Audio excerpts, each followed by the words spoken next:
was Anton Karas from The Third Man. I think it's my favorite film. I've seen it as many times as I've seen Casablanca, if not more. But it's right there.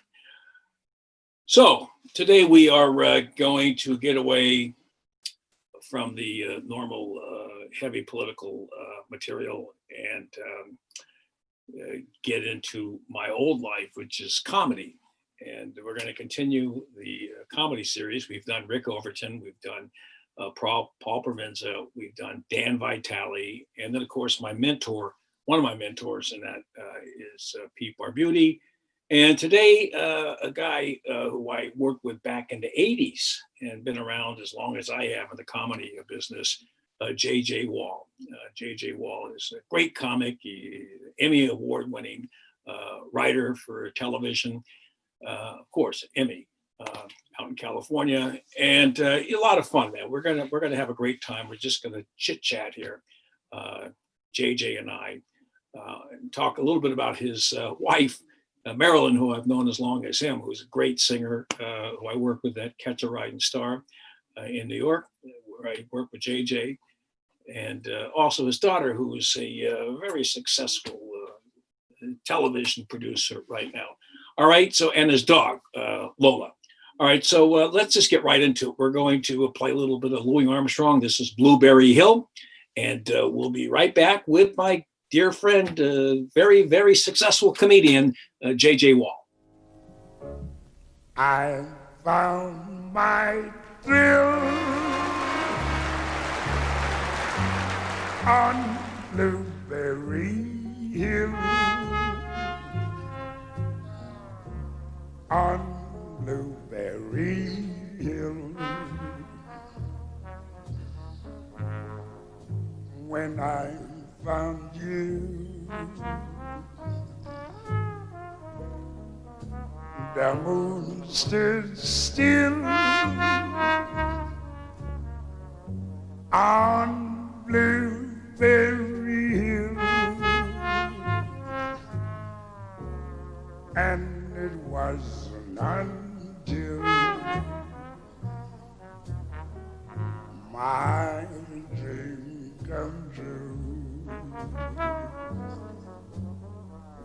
The wind, the willows play, love sweet melody. Louis Armstrong, Blueberry Hill, written by Al Lewis, but not Al Lewis, Grandpa Al Lewis. Oh.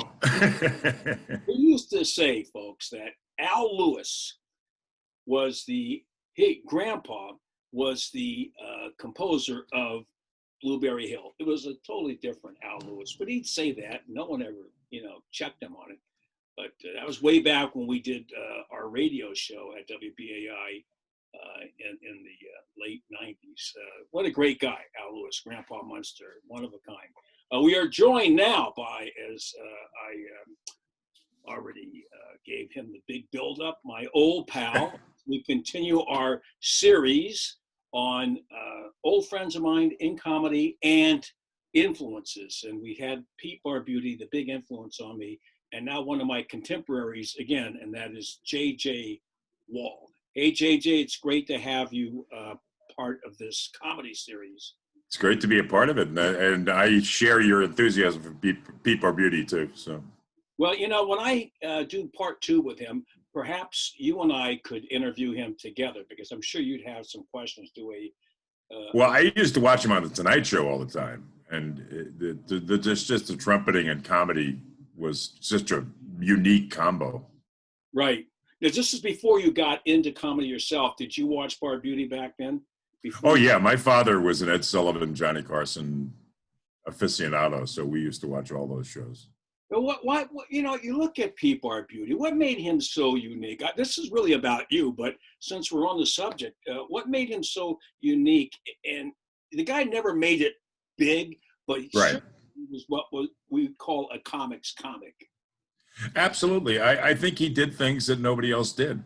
He with the addition of that trumpet and didn't he used to put the cigar on the side of the piano and Yeah.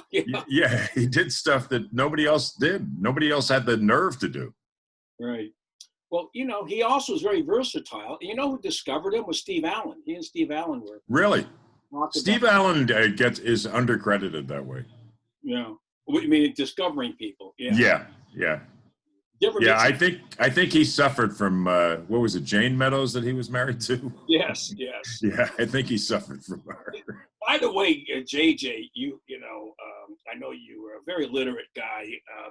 Steve Allen, great talent. He had a show called Meeting of the Minds. Did you ever watch that show back on PBS? Is that the one where he brings geniuses from other eras on? Yes. Yeah, actually, that was kind of a fun show.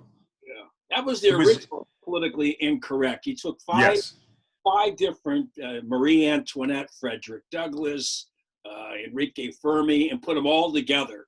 And we discussed Napoleon. Very interesting. I think that kept Jane working too. Yes, she did all the female parts. Every single one of them. Marie Antoinette she played, and she also played, I think, Napoleon's wife at some point. Josephine. Yes, I think she played like 90 characters. Caesar's wife, I don't know. So at any rate, you're in Southern California, JJ. You started out doing comedy probably the same time I did. I started like in the mid-'70s. Is that about the time you started? Yeah, I started like 77. Yeah, a little later, but right around the same time. Right. And at that time, I just saw an interview that you did from the Improv with the bartender. Oh, with Eddie? Eddie from the Improv. It was an interesting interview. I didn't know that guy had been there for 40 years. 40 years? I didn't have any idea. I knew he was there a long time, for 40 years. Time when Bud first burned a place down, I think in 76 or 77. Yes, he had burned it down, and it was rebuilt by the time I got there. Right. So I was already there. I mean, I started like in 74, 75. I was very young getting on stage, and I went to the Improv in 77. And Larry David was working there at the time. Sure. And a few others. But I remember the place burned down, and then he rebuilt it, and it was a very nice comedy club after that. Yeah. He had no scruples that way. And not when it came to the club. He would do anything it took to keep the club going because he thought it was more than it was. And I think he actually turned out to be right. It was kind of more than it seemed. He also opened one up in Las Vegas that I worked. Yes. Vegas Improv that I did with Bob Shaw, I think, in 78. Wow. I was working a little place, actually working the Hacienda Hotel, and he used to come in there, and the next thing you know, he's running this club in the convention center. It was a nice little club, didn't last that long. But, and then of course he had. Well, the one at the Riviera lasted a good long time. Riviera. Now that's a place you worked, the Riviera, but we're going way past the beginning of your comedy career. Right. That was the beginning. That was a place I used to go to make sure I was in shape because it was 21 shows in 7 nights. Yes. If you recall. That was a very difficult gig, man. And always by Wednesday, around the middle of the night, I just wanted to die. Yeah. I had to MC that room, and then I'd have to take a lot of heat from Sharippa. He used to abuse the shit out of me. He was nice to you. I know. He treated me well. He had kind of a love-hate relationship with you. Yeah. Well, the funny thing is, I've known the guy since 1975 when I first went to Las Vegas. Yeah, that's it. And working as a bouncer at a place called the Brewery, and then another place that Paul Anka owned over there by the Aladdin. He was a bouncer, and I used to hang out with him and his Italian friends and do a lot of cocaine. Back in the 70s, I was very close friends with him and his to-be bride, or maybe it was his wife. Yeah, Laura. Yeah. The first one, she died. Oh, the first one I didn't know. You did not know her, yeah. And she died, and I know it was a big blow to Stephen. We had a problem once I started working that fucking Riviera Club, man. We go. He didn't like it because I was very liberal, and he was an Italian from Brooklyn. Yeah. from Bensonhurst, all right, Yeah. from Brooklyn, and so he had some of that mentality. Although he's evolved over the years. But I want to go back to your early days. You before I met you, so you're doing comedy in '77, and you began at Catch a Rising Star in New York. Right? Well, Catch a Rising Star was actually the second club. I used to work the Good Times. I don't know if you remember Rico and his shushes. Where are my shushes? Rico, they never come back. That's all he said to me. That's right. They never come back. They go uptown and they never come back, which was true. It's true. I started working there in '82 when I couldn't get on a Catch a Rising Star, working Dangerfields, which was the worst club in the world, Yeah. the Clip joint. But I also worked Rico's joint, and he'd always say, Adrian Dawson, J.J. Wall, they never come back. Yeah. He only had like, what was it, 50 seats, 60 seats? Yeah. That was the first place my in-laws saw me, was the Good Times. Yeah, my uncle too, my rich conservative uncle who owned the cruise ships, he used to come in there when he'd fly to New York to meet the bankers. But it was all right, So then you went from there. How long were you working Good Times? Well, Good Times was actually Kenny, I forget his last name, but it was like Bergman or Berg. Anyway, he was the one that finally told me, you need, when you showcase, these clubs are called showcase clubs because you showcase around. You should be going to more than this one place. And that kind of sprung me to the Catches and places like that. But you at that time, you were working at American Airlines. When you were working. Yeah. You were actually at American Airlines and doing comedy as an avocation with a big push to make it in comedy. Right. I wanted to do comedy, and one of the guys who later went on to run several different airlines wanted me to do airlines. And so I was really pulled because my first professional gig was the British Embassy in Monrovia, Liberia. And that was mainly because I worked for the airlines, because I could fly free, and I think I got $150 to do the gig or whatever it was. I didn't get much. So what year was that? That was that was mid-70s. That was 75 or 70s. Yeah, 75 was, I think. Yeah. Maybe 76. That reminds me of one of my first gigs ever was at Nellis Air Force Base. Oh, gosh. Like in North Las Vegas. So I can't tell you how tough that gig was. And I did it on New Year's Eve in 1975 or 76. It was just starting out. It was a very rough gig, man. I'll never forget. Yeah. Well, that's why I always reacted negatively to that woman who accused Al Franken of the misconduct. It was like, you're doing USO shows. These are like the most horrible. You got 18-year-old boys that are trained to kill people, and you're trying to entertain them. What do you think? So people behave crudely to you? Oh my goodness! Now wait a minute? You never did USO shows, did you? No, because I knew I couldn't do half my material. So now you go to. I'm sure I did one or two in the beginning, but not by choice. Right. So you go to look. I've worked nearby. I worked strip clubs like in Fort Walton Beach that served all military, because it's the next for 3 or 4 branches of the armed forces, and that was it.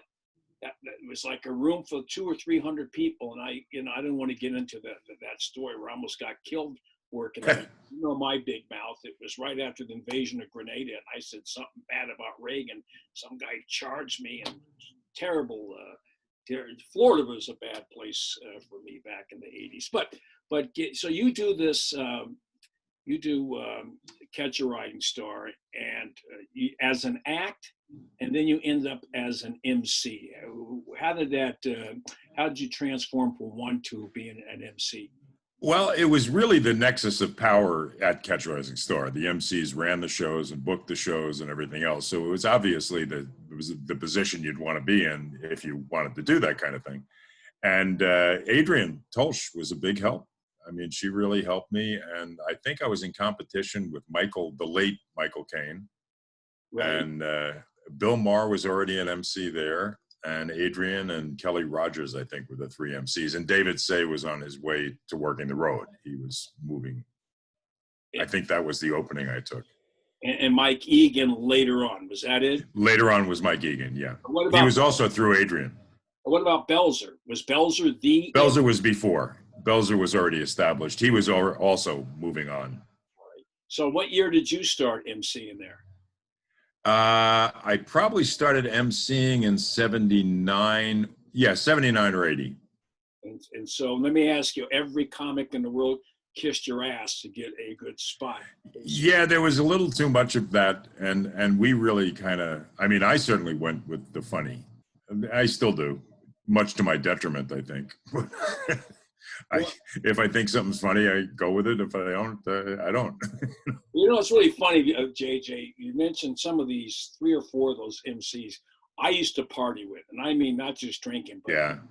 the white powder, which is something that I know I've never seen you do, and I don't have any history of you ever engaging in that. So that No, I never did. I was a big drinker when what was his name? That guy Luis was the big drug dealer. He used to come in with a bag full of cocaine to Catch a Rising Star. And I used to drink my bottle of Hennessy while I looked at people doing cocaine. Oh boy, looked down my nose at it. You never did. You weren't a coke guy. No, I wasn't a coke guy, but I was a big drinker. Everybody was doing coke back in the I know. Well, I used to hang out down in the basement with a bunch of the guys that used to do it. And a bunch of the famous guys, and my wife, Marilyn, who you know, used to go down there, and Gilbert used to go down there. He never did it either. Right. It certainly did not enhance one's performance, I think. I found the few times I tried it, it actually made me depressed. It actually hurt my performance. Right. No, I can tell you, anytime I did it, went on stage, I died. I would do it afterwards, it'd be okay. But if I did it and tried to perform, I was horrible. On the other hand, if I smoked pot, it kind of, sometimes I was actually a better performer when I smoked pot. But I was so afraid of marijuana because it got so strong back in the 80s. It wasn't what I was smoking in the 60s. No. In the 60s, you'd go out and try to score tie stick that was as strong as what we have now regularly. That would be like a special purchase to get that. Yeah. So, but people smoked pot, people drank, and people snorted cocaine at Catch a Rising Star, and there was a lot of people who who did you discover? Who did you put on? Who would you look back at? Well, ironically, Mike Egan was one. I don't know. There were a bunch of people I put on. I put on for the first time. I mean, Margaret Smith was one of the people I used to put on, and she, I don't think, ever quite made it. So you would do it weekends, which was not as much fun as doing it during the week, especially Monday nights or Tuesday night, right? Well, Monday nights, the MC would get up 20, 25 times, so it was a worthwhile work experience. Right. And that's where you'd pick the people. Wayne Cotter was one of the guys that I picked way early on. Alan Havey, because he did a Catholic bit with a flashlight that was very funny that I remember passing.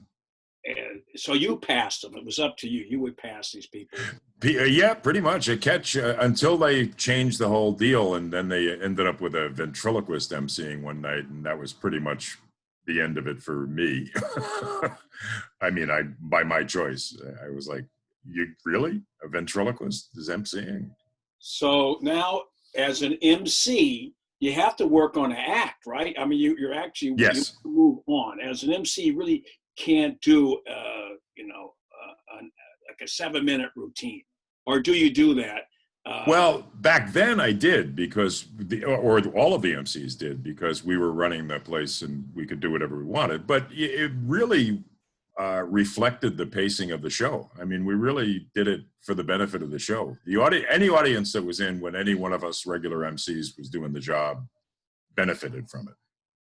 And even if we did a few minutes in between, it was only to bring the crowd back up.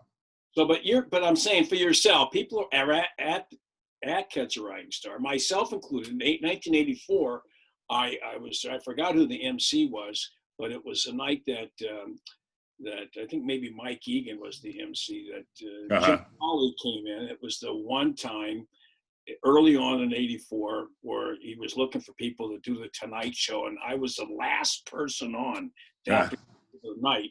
You know, like 1:30 in the morning. He actually came up to me, watched all of us, and he said, "You're going to be on the show at some point." He spent like 5 months putting that act together the way that he wanted it.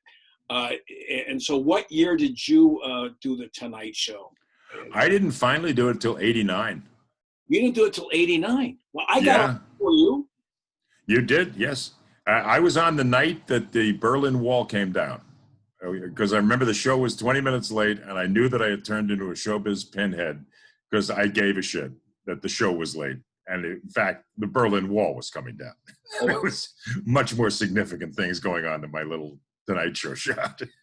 Well, let me tell you, look. I did it the one time. I'm the only person who did a Tonight Show whose price went down the following day. So, I remember your Tonight Show, actually.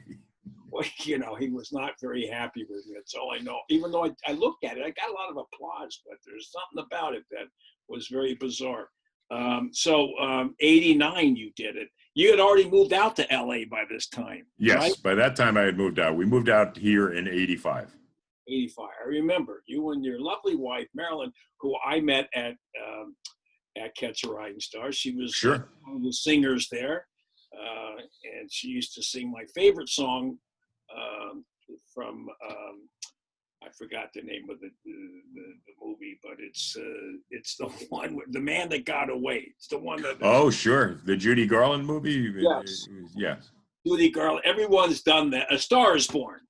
The Star Is Born, that's The right. second one, not the one with Janet No. Gaynor.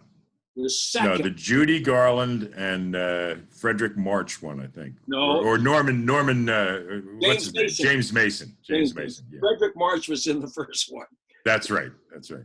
Janet Gaynor in the second one was, but she used to sing. That was one of my favorite tunes and one of my favorite flicks, showbiz flicks back then. You watch a lot of movies though, right, JJ? Oh yeah, I have a face in the crowd right now on the TV, and the other night we watched Citizen Ruth, which is in my opinion, the one good thing Laura Dern ever did, but it's a great movie. You know, look, I'm real stuck on the old films. I had a guy on the other day, Anthony Slide, who is a filmographer and historian, who's written a million books about early Hollywood, particularly the silent film era. And you know, I'm still stuck in I saw Grand Hotel the other day. Ah, I love Grand Illusion from back then. There were some great films in the '30s and all the way up to Film Noir. I mean, kind of cut it off there, man. Up until like the early '60s, I'm really a freak with the black and white ones. yeah, and the older black and white ones, there were no censors involved either, Oh no, so they actually get a little racy. especially you're right. The late '20s up until like '33, before the Hayes Right. went into effect. You know, you've seen the Maltese Falcon. Sure. Right? The early one, in 1929, with Ricardo Cortez, is so racy. It's so exactly how you describe it. So risque. It's so obvious that Sam Spade is having an affair with Mrs. O'Shaughnessy, Yeah. dropping her nylons and getting into a bathtub, and then they wake up together. And that was all out after 33. You know, That's funny. Yeah, Edward G. Robinson was in a lot of great movies that people don't realize that Yeah. were early ones, and he was considered a great actor. Yeah. Well, I thought he was. Here's an interesting story about Duncan Ronaldo, who was the Cisco Kid in both movies and TV. Duncan Ronaldo was actually spent 2 years in jail for immigration violations. He had 7 different birth certificates. And he got bailed out of jail because Leo Carrillo, who played the schmuck in the Cisco Kid, he was a little fat guy who could actually ride horses, who is descended from royalty in California. His great-great-grandfather was mayor of Santa Monica or something. And he talked to FDR personally and got Duncan Ronaldo released from jail. You got to be kidding me. So this is No. Duncan Ronaldo after he made the Cisco Kid or before? Yes, he was. No, I think he had just started to appear in movies, and he was working as a steam shoveler in a freight ship. And then they found that he had 7 different birth certificates, starting with Romania and ending up in Spain somewhere. But plenty of people used to sneak in the country, and he was one of them. And he got caught. He got caught years later. I think he already was the Cisco Kid by the time he got caught. Wow, I had no idea. But he got caught years after the offense. Wow, that's a great story, man. Yeah. Anthony Slide has that in one of his books. What about silent films? Do you like silent films? I haven't really ever gotten into them. I need the whole shot. I need I'm willing to try, but I haven't really ever gotten into them so far. No, we're trained on sound films. Look, what other films, black and whites, do you like, or directors do you like? Billy Wilder. Casablanca, always fits in my list of top 10s, and that director or those writers, I think they were the Curtiz brothers. Yes, they were. Yeah, and one of them died. Curtiz was the director.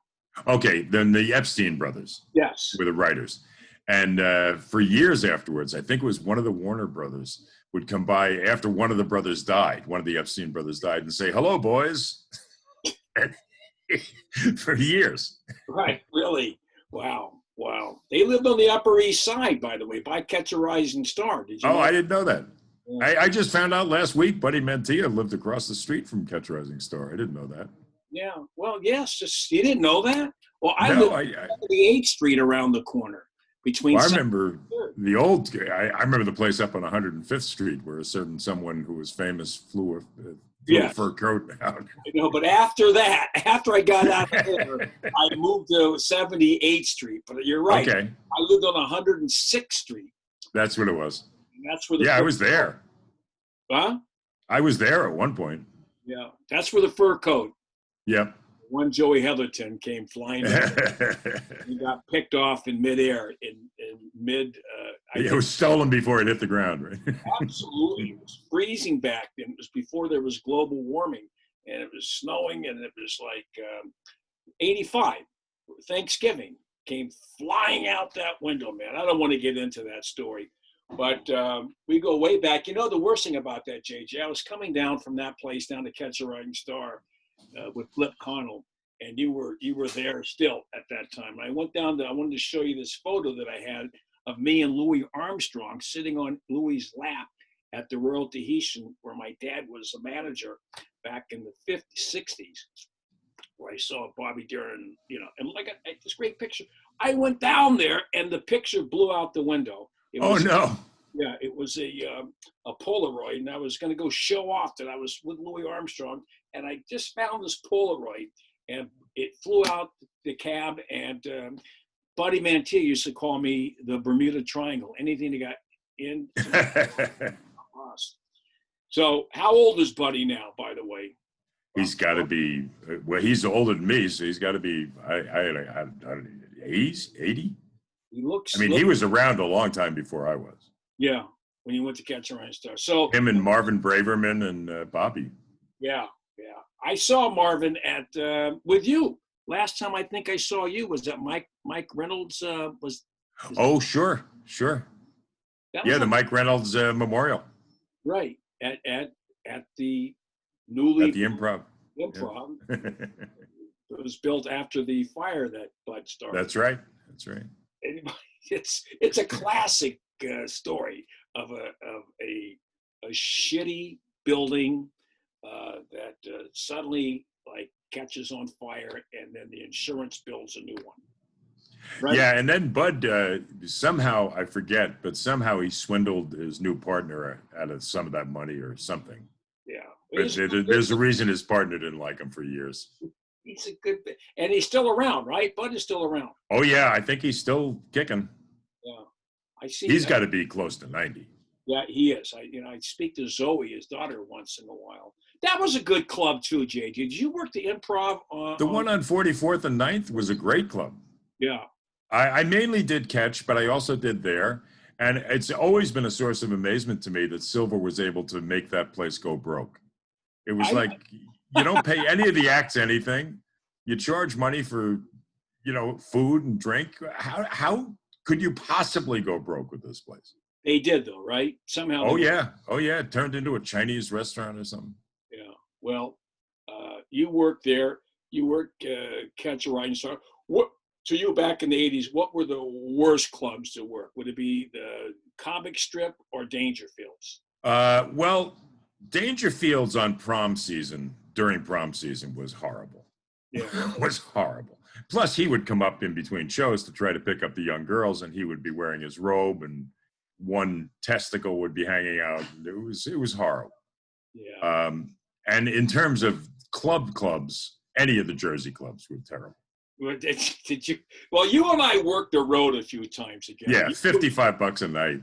Yeah. No, wow, Al, you're talking about those Phil Selman gigs.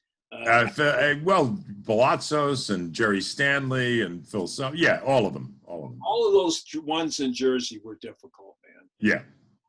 It was. I remember doing a line. I said I worked like 5 or 6 clubs in Jersey. I said it was one of the worst road trips since the Jode family tried to make it out to California. It was tough. But you and I worked together, and I can't sure. remember where you and I got to be either the MC or the middle act for you, and it was always fun working with you. We'd play handball. Sure. Right? Well, that must have been Baltimore then, probably. Yeah, I played a lot of handball in Baltimore. Yeah, but you were. I mean, you had to do an hour. You did. Yeah. An hour. Yeah. So how were you able to put an hour together back then and stay with it to close these shows? You had to do an hour. I couldn't do an hour. I could do 25 minutes, but there's no way I could do an hour and stay focused. Well, I had the material and I had the improv, so it was a combination of the two. But it always did wind up being almost exactly an hour. Right. For as much as you want to pretend things are improv, I had a quote ad lib on the Tonight Show, but it was an ad lib I had done before. Okay. So it's one of those. Right. Well, you made it look like an ad lib. Yeah, exactly. So what happened? And at one point in its life, it was an ad lib. And let me ask, back then when you did the Tonight Show, what happened the next day, even though the wall went down? I got a lot of gigs. It was easier to book work, that's for sure, after the Tonight Show. And the other thing that happened was my mother said, "Did you keep the contacts you had at the airlines just in case you have to go back?" I was like, "Mom, I just did the Tonight Show." Right. Your parents were not like big supporters of you getting into. I think my father secretly got a kick out of it because he used to watch the Tonight Show, but I think he was too afraid for me to actually encourage it. And my mother just didn't, thought it was foolishness. All right. So you stuck around. I mean, I got bored working the road, man, real early on, man. I really did not like working the road that much. Not that I got a lot of work doing it. And then you started writing for sitcoms. You move out. That's right. Yeah. That was like the way to go, right? So how did that evolve? How did it evolve from doing stand-up to doing? I was doing warm-ups for TV shows for Kate and Alley in New York when I was still in New York. I did the first 17 episodes of Cosby in New York. No kidding. Did you get paid well for that? It was not bad. It was like a $900 or $1,000 a night. It was decent money. Wow. And it mainly it allowed me to break into writing for sitcoms because when I moved out here, I had an identifiable skill. So I started working for Newhart and for Cheers. And then I started submitting scripts and eventually broke into the writing side. Just wait a second. You did warm up for Newhart, or you wrote for the show? Yes, I did warm up for Newhart and Cheers, and while I was doing those two shows, I wrote spec scripts until I broke in, and I finally broke in at Whit Thomas. Actually, Alan Burns at MTM broke me in first. So how much time did you have to do when you did the warm up? Oh, that would be from 6 o'clock till 11 o'clock. I mean, and they would do the show in between, but I would say of that 4, 5, 6 hours, I would do 2, 3, 4 hours in terms of talking to the audience. The same crowd the whole time? Yeah. Oh. Yeah, that was the toughest job I've ever had in show business. I would say so. You know, I used to work in Vegas, the Hacienda.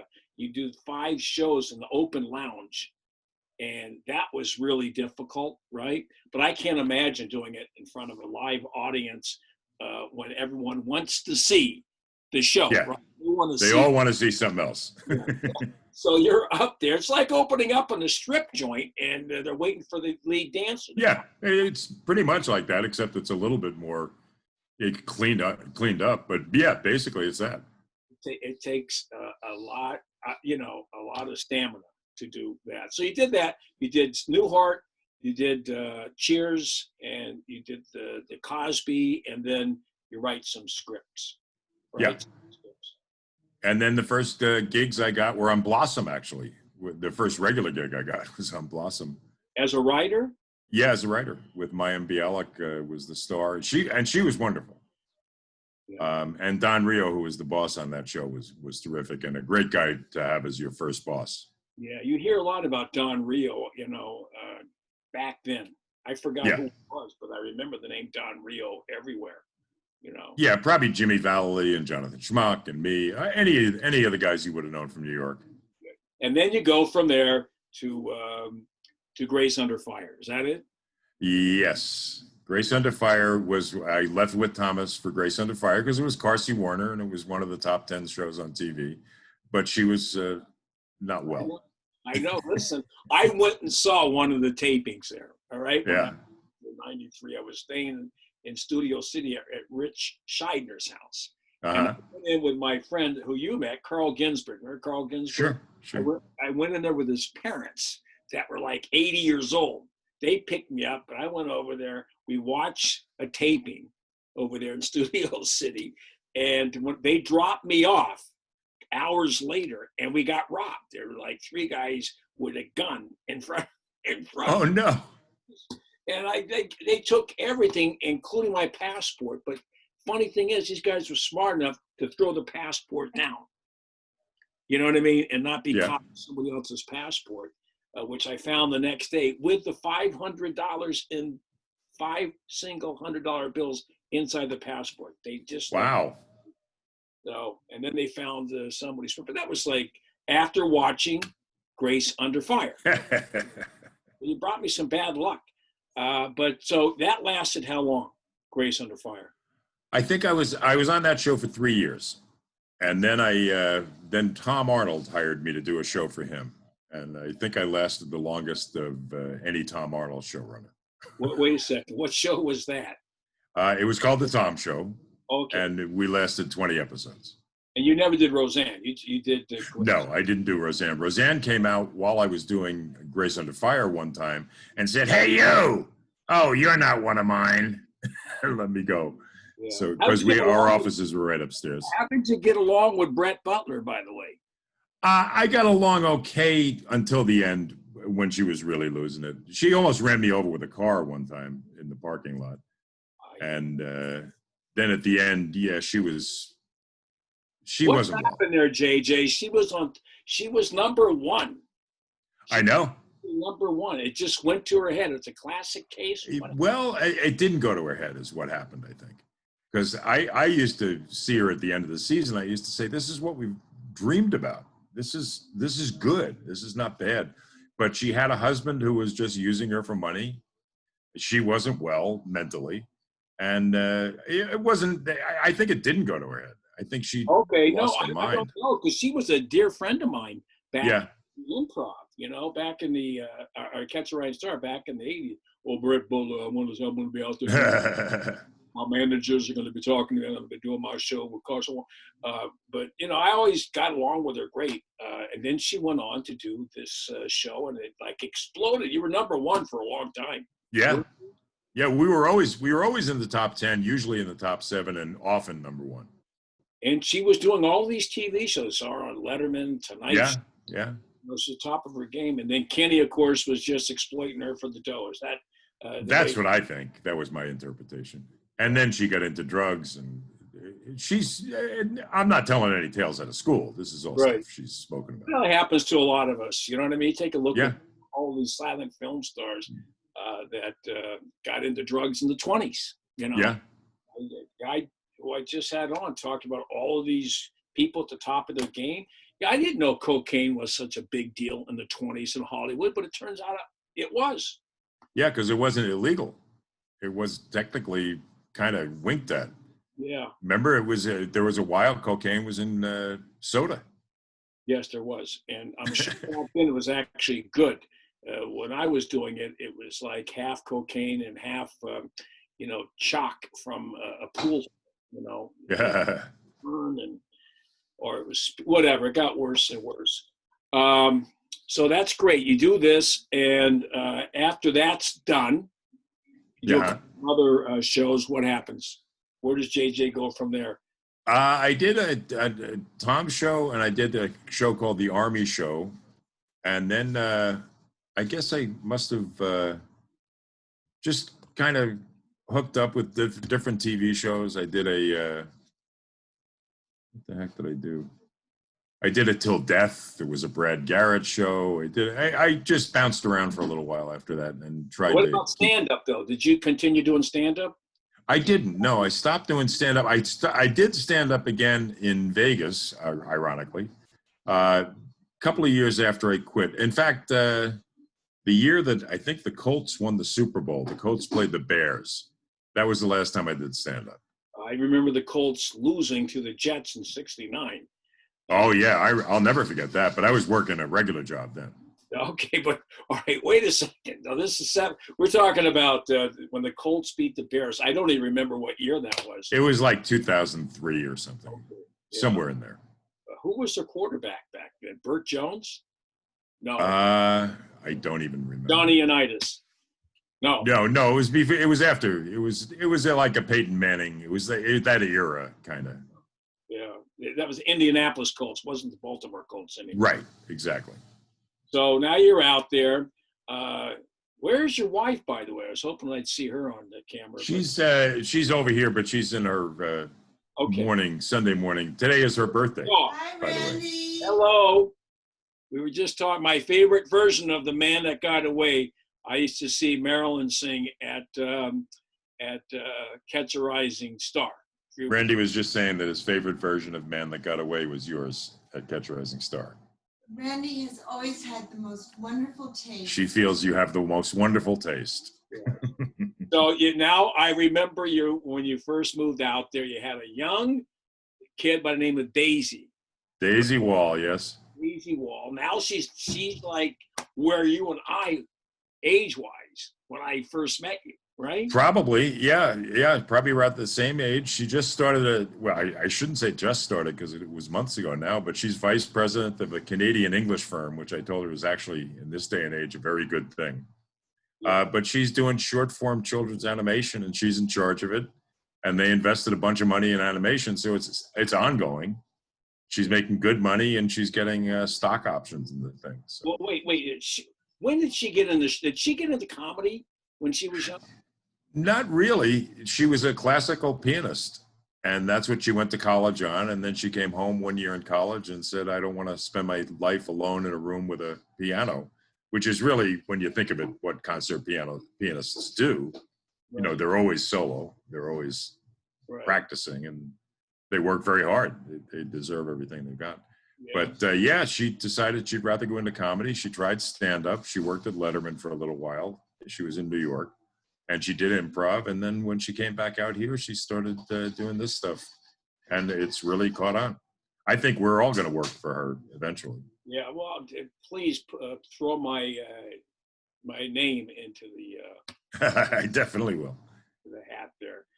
Let's take a look at you are out in Santa Monica, not Santa Monica, South. Marina Del Rey.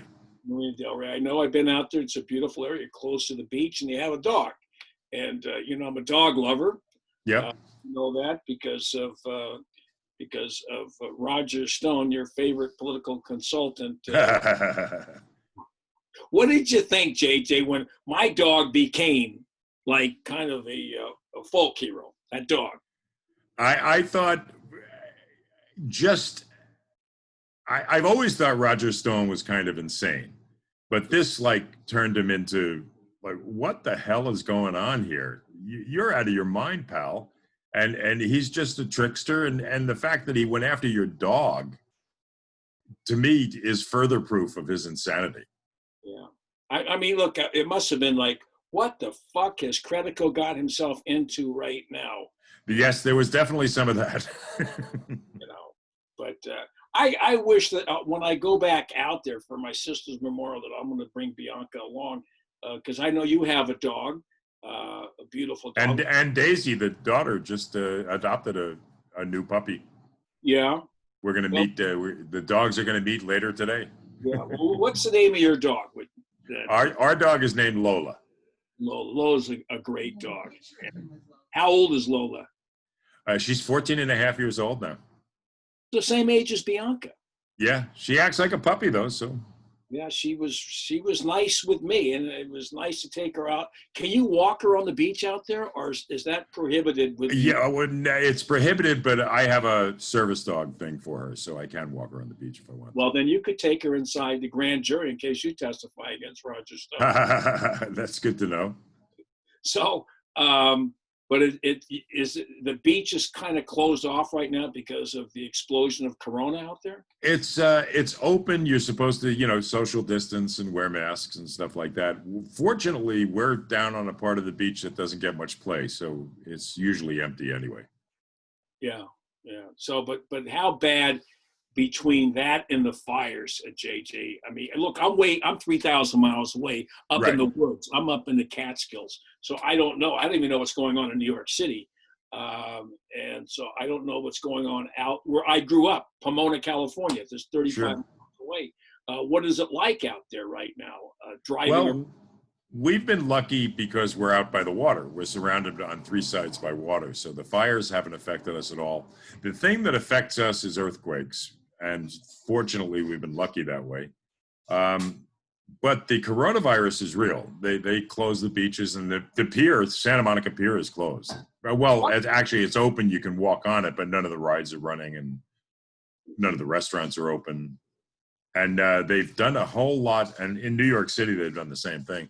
They've taken parking lanes and turned them into dining areas because you can eat outside. Well, all those restaurants on the Santa Monica Pier are closed? Yes, the restaurants as far as I know, Hot Dog on a Stick just opened. What about fishing? Can you fish there? I don't know. I'd have to look. I'd have to check. And the Penny Arcade, it's all closed off, all of it. As far as I know, I haven't been even up there because they have signs that say. Listen, that's like that roller coaster there, which is probably the tamest in the world, is too much for me, and it's really like nothing compared to what they had at the Pike. At Peel, where people lost their heads. But that one was even too much for me, like going up and going down. But I would do it once in a while. I love that place. Last time I was on one of those rides was 2005, 2006. Yeah, we actually enjoy that place. Yeah. So what about, there's some very nice restaurants in the neighborhood that you and I in Maryland went to the last time I was there. Do you go there? Do you see any? I would say we don't go to any restaurants at all anymore. Yeah. Right. I mean, we'll go to pick up takeout and stuff like that, but we don't go. We haven't dined inside since the middle of March. And what do you do? Do you cook, or does Marilyn cook? Marilyn cooks, and we get takeout. Like, this is Marilyn's birthday weekend, so we went to one of our favorite Italian restaurants. And restaurant was our anniversary. What? The restaurant Locanda Positano we went to for food for our anniversary. Wow. Was it nice? Listen, last time I was here, we were getting some very nice steaks, and I was very jealous. And your daughter was picking up, it was either your birthday or her birthday, but you had picked up some great steaks. That was like before the pandemic hit. Yeah. We can still do a lot of that. Fortunately, the seafood place and a couple of the steak places are good. No, you were barbecuing steaks, all right? Oh, okay. That was at the house then. Okay. I'm just trying to figure out where you got those steaks, because you had these big, beautiful prime steaks. Probably the Bristol Farms down the block. So they're still open. You can still do that. Yeah, but you have to call in, and they only let X number of people in, and they space you by 6 feet outside. And I'm glad our president has this thing now. Yeah, we haven't talked politics the whole time, JJ. I mean, I you're, know. you're liberal to the left. I'm an extreme leftist. Yes. Normally, I would not be supporting a guy like Joe Biden, but I'm like so nervous with this guy that even I have said to my friend from the Green Party, get the fuck out of the race, because this is, and I don't like Biden's policies. I didn't like, where I am politically, but Sure. even I am like saying, all right, let's deal with the Democrats later. This is Hindenburg versus is really, Exactly. right? Get the clown out, and then we'll deal with politics. But Yeah. first, the clown has to go. Let's just get this guy out.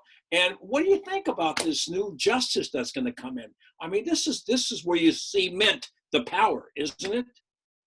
It seems like if one of the things I've been saying all along is if he doesn't have the military behind him, this is all meaningless. If he Yeah. does have the military behind him, we're screwed. Yeah, I don't think he does have the military. I don't think he does. I think the military has been very, very voluble in terms of turning down his requests to get involved in things. Right. I can tell you for sure that the brass, all the guys that have left, have the respect of all the guys who stayed behind. Yeah. So they don't want to deal with this guy anymore. All right. No. That's the way I look at it. And you know what? Maybe this is like Egypt, where they had this guy who wanted to make it a religious state, Morsi, and they said, all right, let's just it's over for this guy. And if the I think so. And the military did not want Hitler in 32. That's why they all went behind, most of the guys went behind Hindenburg. Yeah. And even Hindenburg wins, and ironically, he gives Hitler the job. But, you got to read The Rise and Fall of the Third Reich, what they were trying. He's not Hitler. Hitler at least wrote books and wrote and was an editor of a newspaper and volunteered for the service, as did Mussolini, all three of those. Huh. This guy did none of that. No. Right? He's just like, you're a New Yorker, man. Just tell everyone what a scumbag con man Trump is, what you know from being there throughout his early days. Well, and not only that, but I went to military academy out on Long Island. I went to LaSalle Military Academy. He went to New York Military Academy. And we used to make fun of New York Military Academy. That was where the morons went. Because Really? we had the Gambinos, and we had every South American dictator. And nonetheless, we had the Irish Christian brothers. So we got a great education. New York Military Academy is where they sent sons who were troublesome. And then he went on to frame that poor Central Park 5 people. Yeah. Like I've often said to my wife, if I was a young black man, there's no way I'd be alive talking to you today. I would have been killed by a cop, or tried to kill a cop, or done something horrible. Yeah. And would have ended up not good. Well, that's a good admission. I think the same way, because you know how big my mouth is. Yeah. Oh, there's no way I would have survived. No way. In New York. Especially in New York.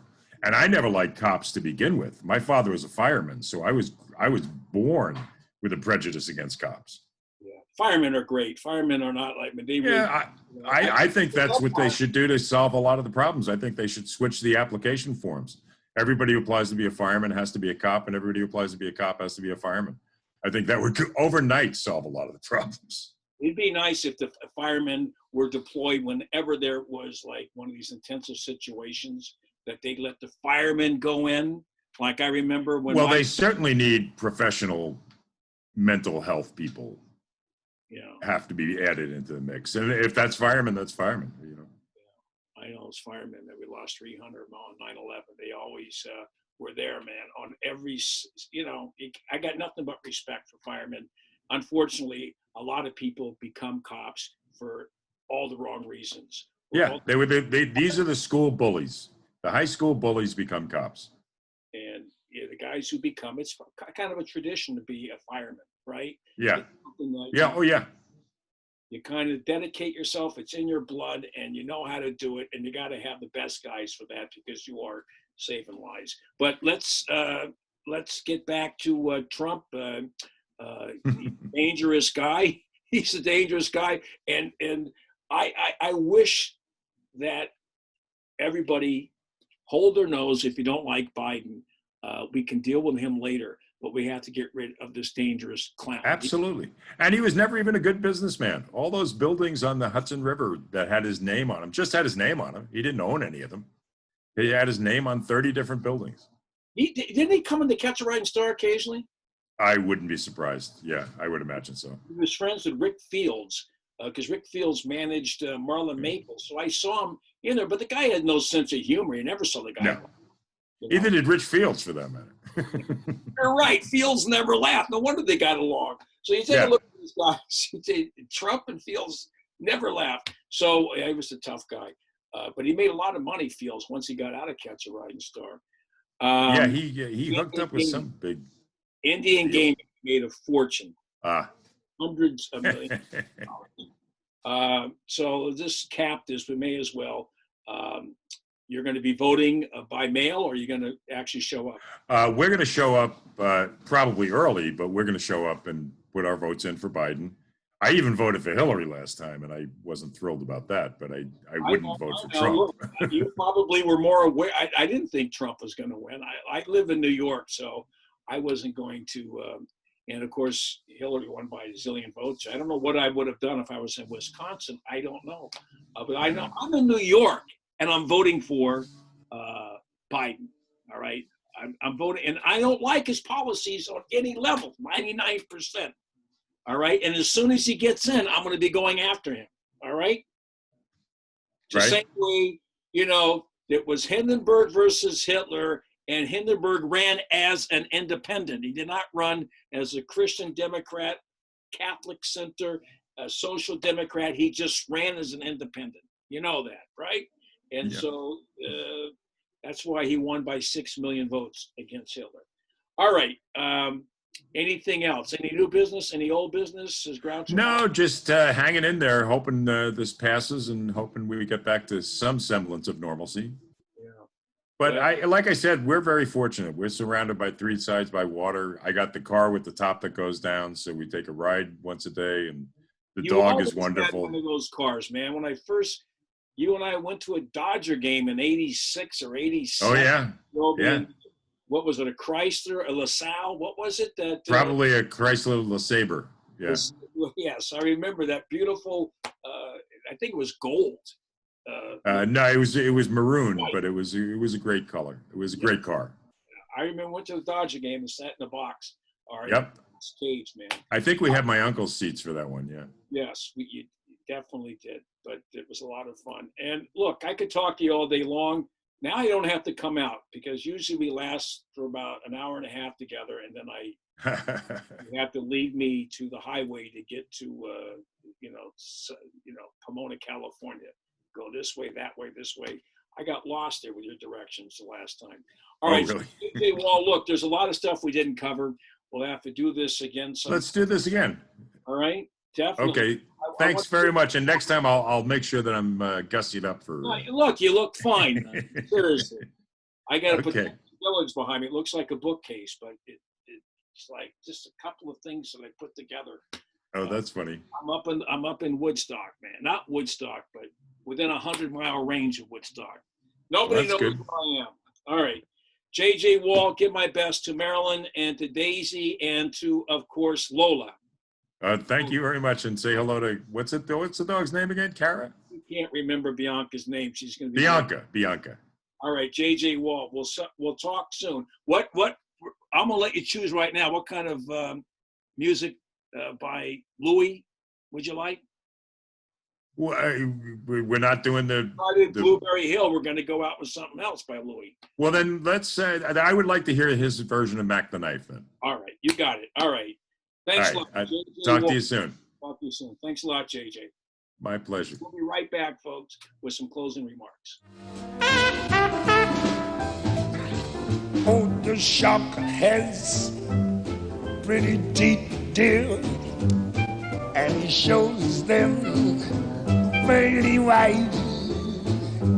Just a jackknife as McHeath, dear, and he keeps it out of sight. When the shark bites with his teeth, dear, scarlet billows start to spread. Fancy gloves though wears like he did, so there's not a trace of red. Oh, on the sidewalk Sunday morning lies a body oozing life. Someone sneaking round the corner. Is that someone back tonight? Yeah. Fun, wasn't it? My good old pal JJ Wall. And we're going to do more of these. We're going to be very serious, and we got serious there at the end. But I need the comic relief, and people like JJ, who I used to work with, and Danny, and Paul, and Rick Overton, and of course People Are Beauty. Really, it's nostalgic for me, and it's kind of cathartic to talk about it. So, and it's a nice diversion. So that was it. You just heard Louis again, Mac and I. So we're just going to go out right now. And we did this for Anthony Slide. We talked about him. And so this is, let's play Charlie Chaplin, who wrote Smile, Though You're, that tune. And this is sung by the late, great Nat King Cole. And we'll see you soon. All right. Thank you.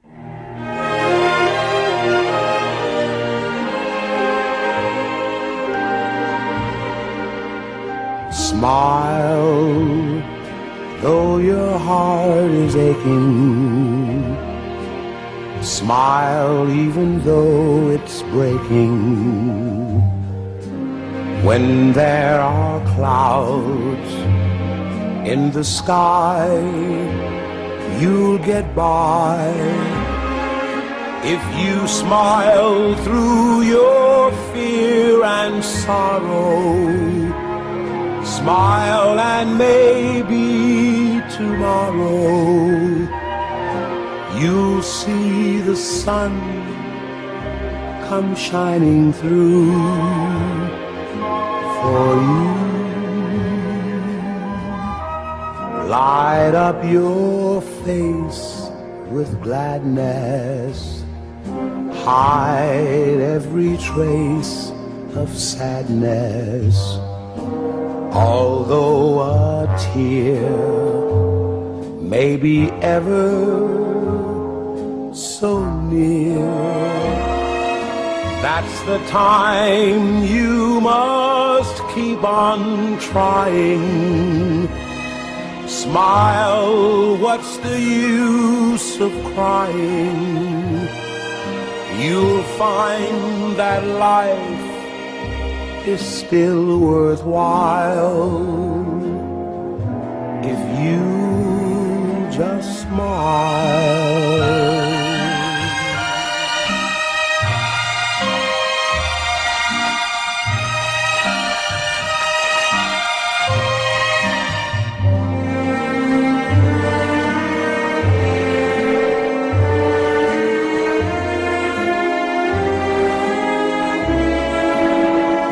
That's the time you must keep on trying. Smile, what's the use of crying? You'll find that life is still worthwhile if you just